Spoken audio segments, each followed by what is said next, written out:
Assalamualaikum warahmatullahi wabarakatuh. Perkenalkan, nama saya Feby Anggraini dari program studi S1 Keperawatan Non-Reguler semester 5. Di sini saya akan menjelaskan tentang penyakit diabetes mellitus. Selamat menyaksikan. Diabetes mellitus atau DM, definisinya yaitu merupakan sekelompok kelainan heterogen yang ditandai dengan kenaikannya kadar glukosa dalam darah atau hiperglikemia.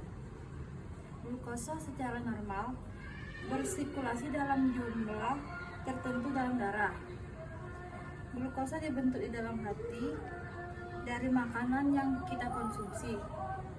Insulin yaitu suatu hormon yang diproduksi oleh pankreas, mengendalikan kadar glukosa dalam darah dengan mengatur produksi dan menyimpannya.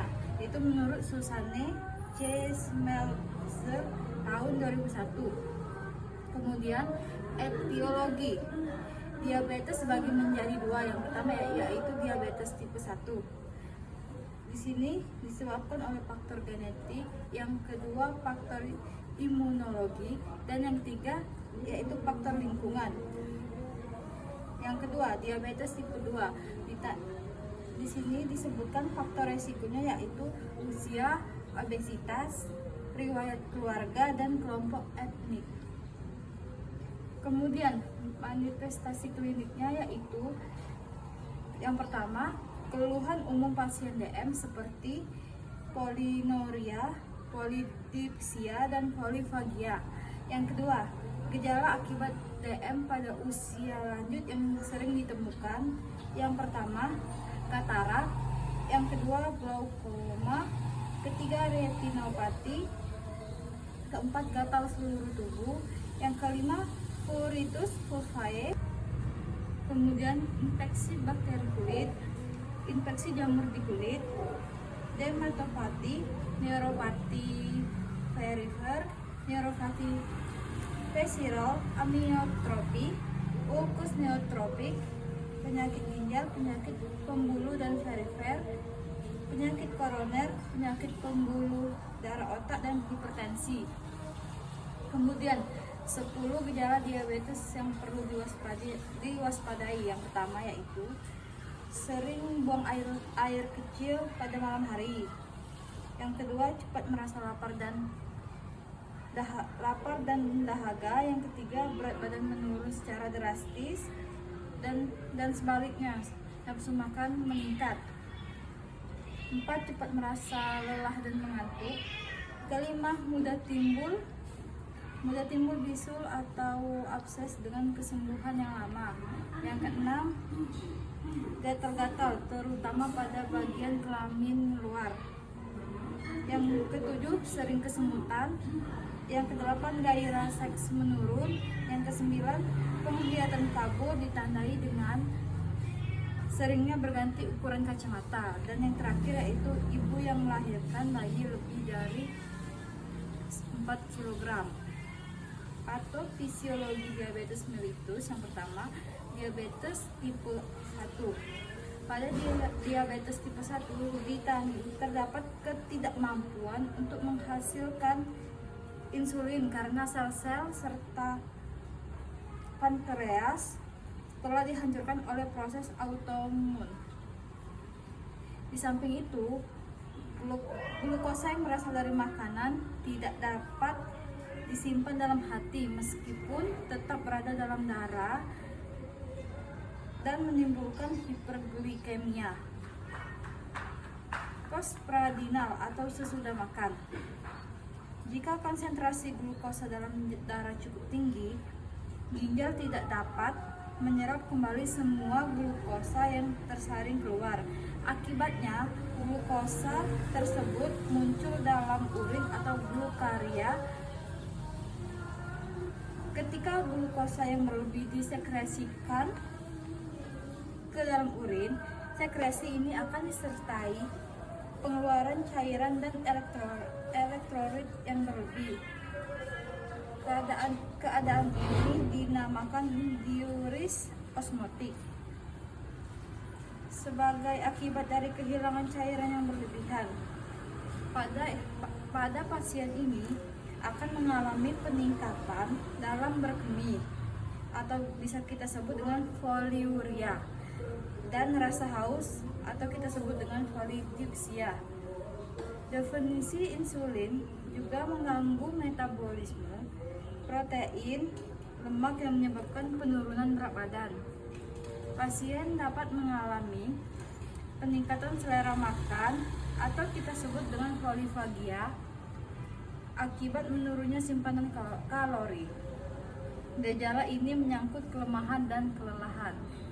Yang kedua yaitu diabetes tipe 2. Yang pertama, pada diabetes tipe 2 terdapat masalah utama yang berhubungan dengan insulin, yaitu resistensi insulin dan gangguan sekresi insulin. Normalnya insulin akan terikat dengan reseptor khusus pada permukaan kulit. Sebagai akibat terikatnya insulin dengan reseptor tersebut, terjadi suatu rangkaian reaksi dalam metabolisme glukosa di dalam sel. Respirasi atau resistensi insulin pada diabetes tipe 2 disertai dengan penurunan reaksi intrasel. Dengan demikian, insulin menjadi tidak efektif untuk menstimulasi pengembalian glukosa oleh jaringan. Di sini terdapat pathway dari diabetes mellitus. Yang pertama, usia atau resistensi insulin cenderung meningkat pada usia di atas 45 tahun. Dari sini terjadilah fungsi sel pankreas menurun. Dari fungsi sel pankreas menurun menjadi sekresi insulin berkurang. Itulah penyebab diabetes mellitus. Kemudian obesitas, dari obesitas terjadinya resistensi insulin, dari resistensi insulin terjadinya gangguan toleransi glukosa, menjadi retensi insulin dan gangguan sekresi insulin.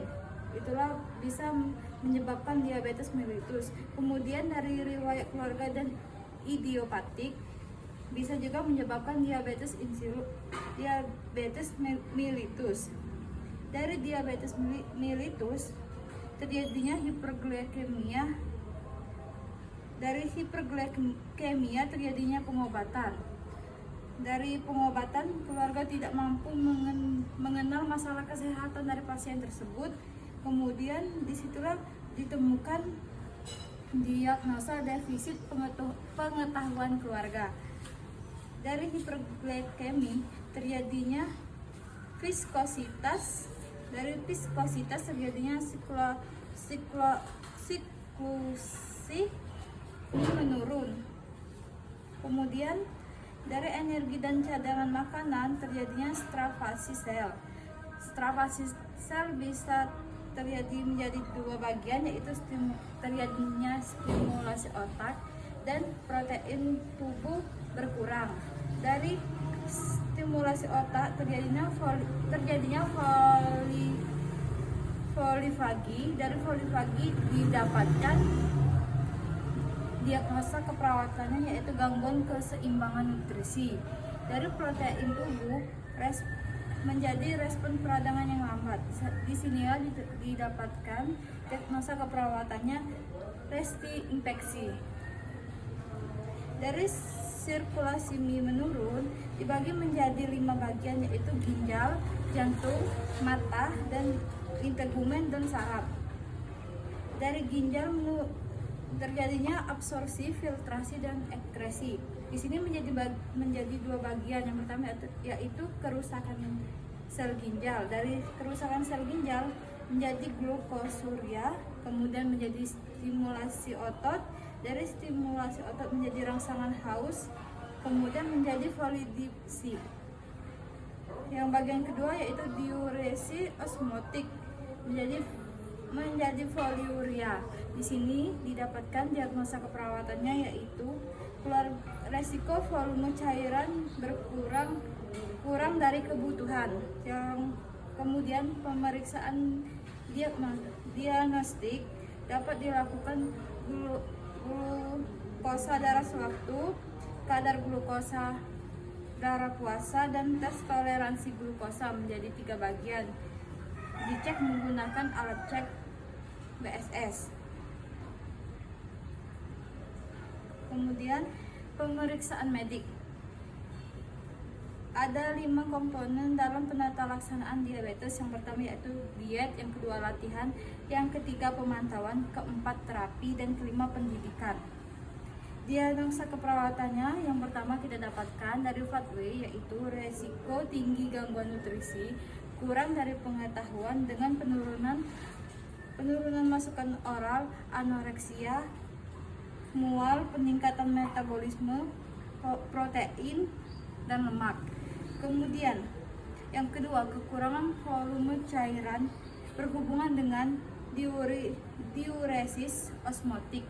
Yang ketiga, gangguan integritas kulit berhubungan dengan perubahan status metabolik atau neuropati perifer. Yang keempat, resiko terjadinya injuri berhubungan dengan penurunan fungsi penglihatan. Terima kasih. Baiklah, ini sedikit penjelasan tentang diabetes mellitus. Apabila ada salah kata, saya mohon maaf. Saya akhiri. Wassalamualaikum warahmatullahi wabarakatuh.